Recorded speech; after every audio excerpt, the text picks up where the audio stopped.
नमस्ते भारत। कैसे हैं आप? कल का पूरा दिन बजट पे चर्चा विचारना सब हुई।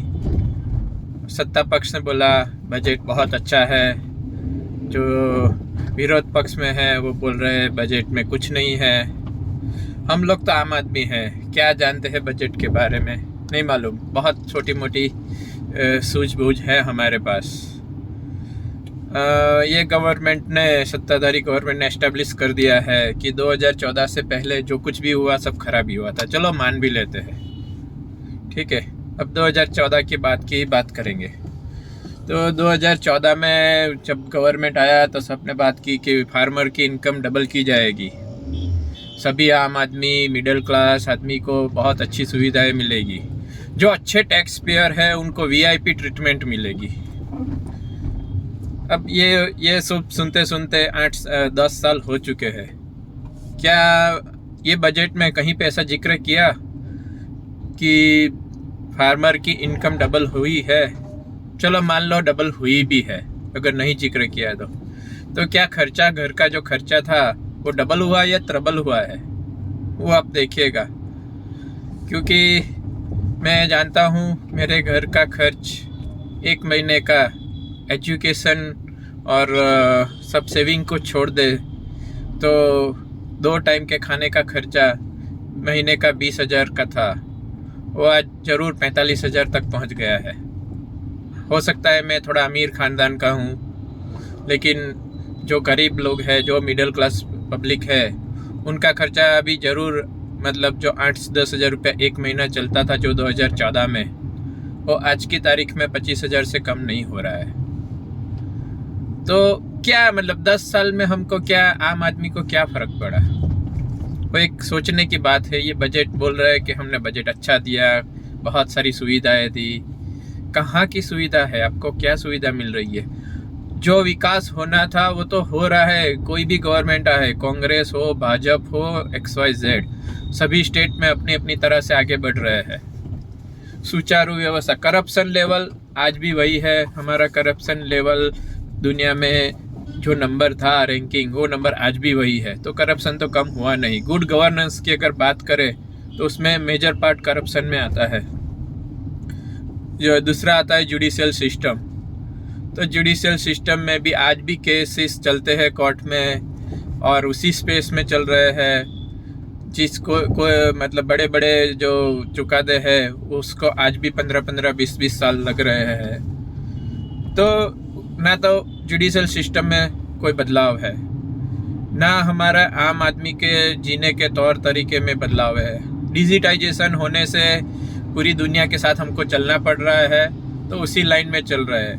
ये गवर्नमेंट आने से बहुत बड़ा डिजिटाइजेशन हो गया, पता नहीं, वो आप लोगों पे सोच सकते हैं, बट मुझे नहीं लगता है, क्योंकि मैं 1990 या 91 का बच्चा हूँ, जहाँ से मुझे थोड़ी सोच बूझ आ गई थी कि अर्थव्यवस्था है, छोटी मोटी अर्थव्यवस्था है, भारत का वहीवट छोटा मोटा कैसे होता है, थोड़ी बहुत सूझ बूझ। मैं तो एक्सपर्ट नहीं हूँ, मैं अपने आप को एक्सपर्ट मानता भी नहीं हूँ, लेकिन ये सब मैंने जितना मेहनत किया, मुझे सभी अपॉर्चुनिटी मिली है।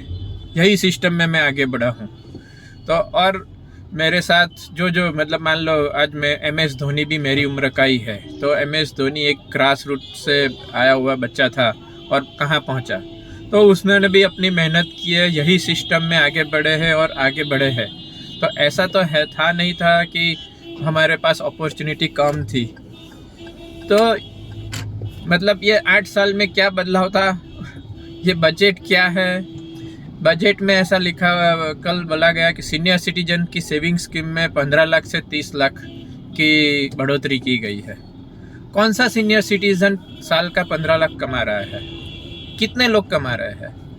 जबकि इनकम टैक्स भरने वाले लोग, 10 लाख के ऊपर की इनकम वाले लोग, गिने मतलब गिनती के हाथ में गिनती करो तो आ जाते हैं, उतने लोग हैं।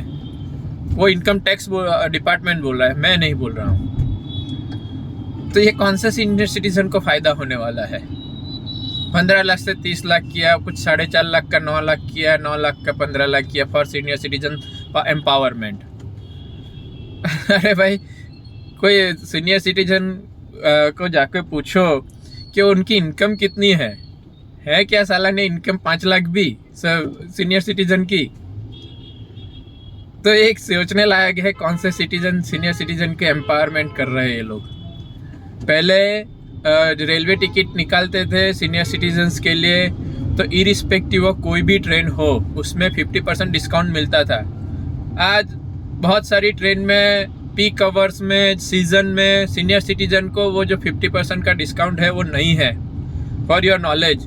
तो ये कौन सा सशक्तिकरण हुआ?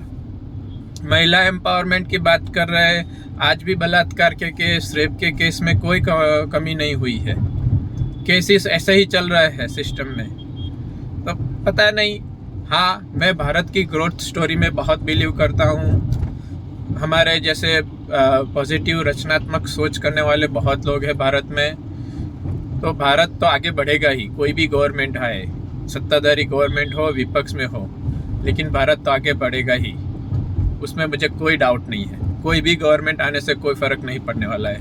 हमारी जो सिस्टम बनाई गई है हुई है, वो सिस्टम्स में जो भी थोड़ा बहुत सुधार धीरे धीरे करके हम यहाँ तक पहुँचे हैं, वो अच्छे लोग आएंगे, अच्छे लोग सुधारा करेंगे। मैं ऐसा नहीं बोलूँगा जो प्रेजेंट गवर्नमेंट है कंप्लीट ख़राब है, लेकिन कोई नई चीज़ नहीं है जो ऐसा माना जा रहा था। ऐसा साबित भी कर दिया है कि 2014 से पहले सब कुछ खराब था ना, 2014 के बाद सब कुछ अच्छा हो रहा है। अब क्या अच्छा हो रहा है, क्या खराब हो रहा है, बजट में क्या फ़ायदा मिला नहीं मिला, आप सोचिए। बट बजट में ये सब बातें हैं। जनरली हमारे प्रधानमंत्री हमेशा सब चीज़ को बहुत अच्छी तरह से लेमन लैंग्वेज में, मतलब आम आदमी को आम आदमी की भाषा में समझाते हैं, लेकिन जब भी बजट की बात आती है या कोई पैकेज की बात आती है तो इतना कॉम्प्लेक्स समझाते हैं, आपको समझ में ही नहीं आएगा। तब उनकी ये जो सूझबूझ है आम आदमी को समझाने की, कि बजट में कहीं समझाए आम आदमी को क्या फ़ायदा हुआ, अच्छा है, ये नींव रखी है, फलाना है, डिकना है, ये सब। मतलब ये क्यों नहीं समझाते? मतलब कुछ है क्या इसमें? मतलब बजट आम आदमी की भाषा में समझाए तो हमको कुछ समझ में आए, बस यही रिक्वेस्ट है। बाकी ये बजट भी हर साल के बजट जैसा ही है। आपको जो इनकम टैक्स स्लैब में ये थोड़ी बहुत छूट-छाट दी गई है, वो विथ रिस्पेक्ट टू मार्केट में जो मतलब आम आदमी की ज़िंदगी में जो महंगाई की वजह से जितना इफ़ेक्ट हुआ है, उसके सामने कुछ नहीं है। जो चीज़ आज से 4 साल पहले टैक्स स्लैब में छूट होनी चाहिए थी, वो आज 4 साल के बाद मिल रही है। तो आम आदमी, फार्मर वहीं के वही हैं, बड़े लोग बड़े हो रहे हैं, मिडिल क्लास लोग पीस रहे हैं, और गरीब तो वही, मतलब परसेंटेज गरीबी बोल रहे हैं, मतलब परसेंटेज गरीबी में सुधार हुआ है, लेकिन उसका क्या मानांक है क्या नहीं है आप वो बहुत बड़ी समझने वाली चीज़ है। बस यही बोलूँगा। ये बजट नॉर्मल हर साल जो बजट आता है, जो 25 साल से, मैं तो 30-35 साल से देख रहा हूँ, उसी लाइन में है। उसमें मतलब ना तो कोई ऐसा बड़ा रिफॉर्म दिख रहा है, ना कोई। चलो अच्छा है, ये लोग कुछ अच्छा काम करें तो हमारे लिए ही अच्छा है। मैं तो हमेशा पॉजिटिव रहूँगा। बस यही बात करना चाहता हूँ। जय हिंद।